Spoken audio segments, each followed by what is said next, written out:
Hello, lovely viewers. Today, we're diving into a rather fascinating discovery that's got some top scientists scratching their heads. We're talking about a hybrid fungus where a bonnet mushroom and a Cordyceps species have created an unusual mutation. This time, it's not an insect but a golden-backed frog that's been chosen as a host. Now, you might be wondering how this came about. Well, in 2023, a study revealed that the bonnet mushroom could evolve to thrive on living plants, which is quite interesting. The frog in question was spotted in a roadside pond. When experts examined the images, they identified the growth as a common bonnet, but with an unexpected twist, it was part of the Cordyceps family. This hybrid fungus is unique because it doesn't have the typical bonnet shape. Instead, it has a bulb at the end of the stem. This feature is characteristic of the spore of the Cordyceps fungus family. This finding highlights how adaptive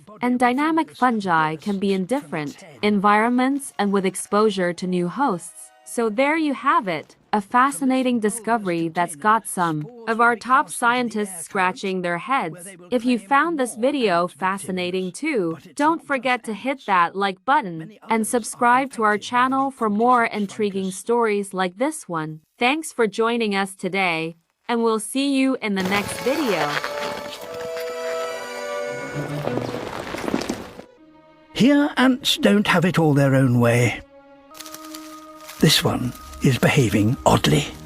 It seems compelled to climb upwards and is already several meters above the forest floor. Something has taken control of its movements, like a puppeteer pulling at the strings of a marionette. There's just one final act for which the ant has no choice. It must find a place to bite down, tethering it to the vegetation.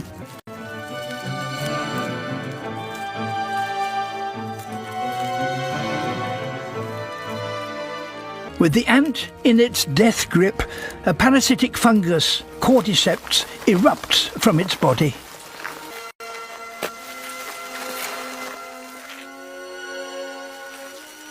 Finally, the fruiting body of the fungus bursts from its head.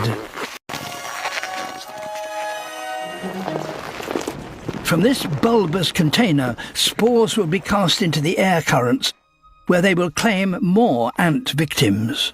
But it's not just ants. Many others are infected by the Cordyceps fungus. There's a mushroom growing out of a living frog. Growing out of a living frog. That doesn't happen. That's not a known phenomenon. That's not what a fungal infection is.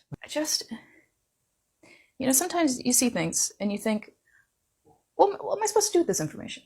Absolutely no scientist in the entire world has any idea how that happened. Most of them are like, that looks real, that doesn't look like it's fake, that doesn't look like Photoshop, that doesn't look like AI, but like, I don't know how the hell that happened. And then they all just moved on. The New York Times said, hey, what the hell is that? And several scientists said, This was accepted into a peer-reviewed journal, like a university one, like a real one, out of a living frog. This is my white whale. This is all I can think about. Why is no one else panicking? Was it a hoax? Was it a prank? Did it grow out of the intestines of the frog? Did the frog already have a wound that the thing got stuck inside of it and then it fruited? Is that just like a regular mushroom that just like broke off and got stuck to the frog? What is it? I need to know. I can't move on. I'm a little scared. This is the journal article I was reading at 4 a.m. last night. This isn't a bit. I had plans for springtime. It was going to be a lunar new year, lunar new me. I was going to figure out how to do makeup good. I was going to go on walks, meet new dogs at dog parks, try seasonal fruits. I'm not doing any of that now. I'm not doing any of that now. I am completely serious that this is all I'm going to make videos about from now on. I really, honestly, truly cannot move on. Lick and subscribe if you want to see my progress trying to figure this thing out. This is Cordyceps, the zombie fungus, and I grew it off of my own blood and skin. Take a look at this bottom part. You see all that black stuff? That's the blood, and it's disgusting. But anyway, I want to take a closer look at this. All right, so I'm going to try to get most of this out. Oh, there we go.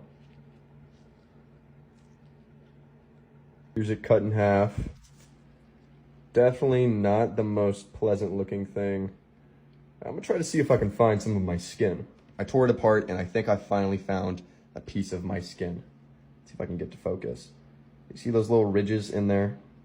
That is 100% the callus that I ripped off and put in there. It's got this really kind of red color that's probably from the skin soaking up the blood. But I want to get an even closer look at this thing, so we're going to put it under the microscope. This is the Cordyceps skin.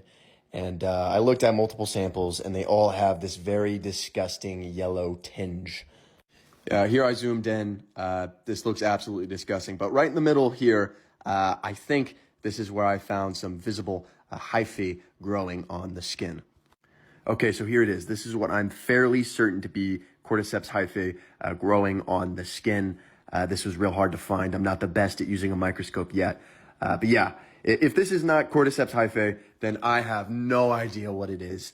So yeah, let me know what you guys think.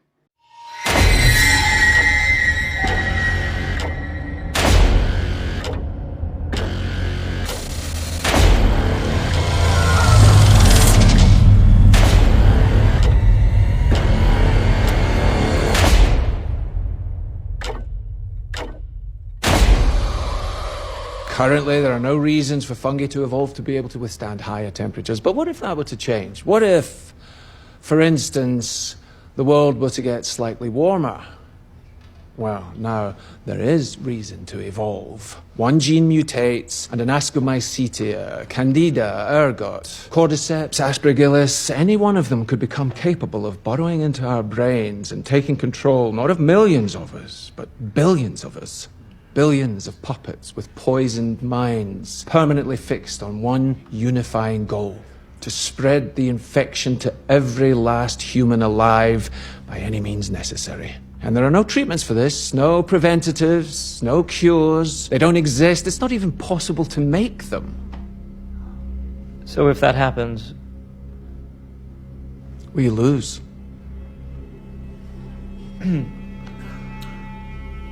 we'll be back.